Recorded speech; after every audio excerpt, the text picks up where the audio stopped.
একটা সময় ছিল গ্রামে গঞ্জের পথে ঘাটে হাঁটলেই চারপাশে কত হাঁস মুরগি খাবারের জন্য রেডি হয়ে থাকতো।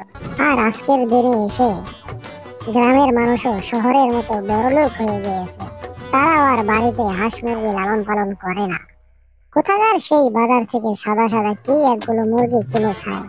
আর আমাদের হয়েছে যত জ্বালা, আমরা এখন ঠিক মতো খাবার খেতে পাই না। আরে, ওখানে একটা মোরগ মনে হচ্ছে, বেশ তাজা মোটা সোটাই তো মনে হচ্ছে। দেখি এটাকে একটা রফা দফা করা যায় কিনা। আরে, এই আওয়াজ আসছে কোথা থেকে? ও মা, গাছের ডালে এত বড় এটা কি?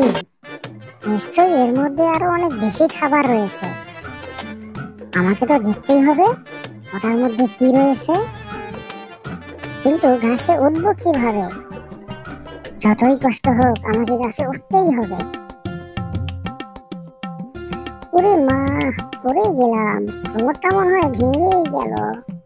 যাক, পড়ে গিয়েছি তাতে কি হয়েছে, নিশ্চয়ই এর মধ্যে অনেক খাবার আছে, সেটা তো আমি নিয়ে আসতে পেরেছি। দেখি, এখানে তো দেখছি কোনো খাবারই নেই। এটা তো দেখছি কাঠ, আর এটা তো অনেক শুকনো। হায় হায়, এটা আমি কি করলাম? বড় খাবারের আশায় আমি ছোট খাবারটাও ছেড়ে দিলাম। ইতিমধ্যে মোরগটাও তো পালিয়ে গিয়েছে। এখন তো আমাকে সারাদিন না খেয়ে থাকতে হবে। হায় হায়, এজন্যই তো মানুষরা বলে থাকে দূরের বাঁশি বাজে বেশি।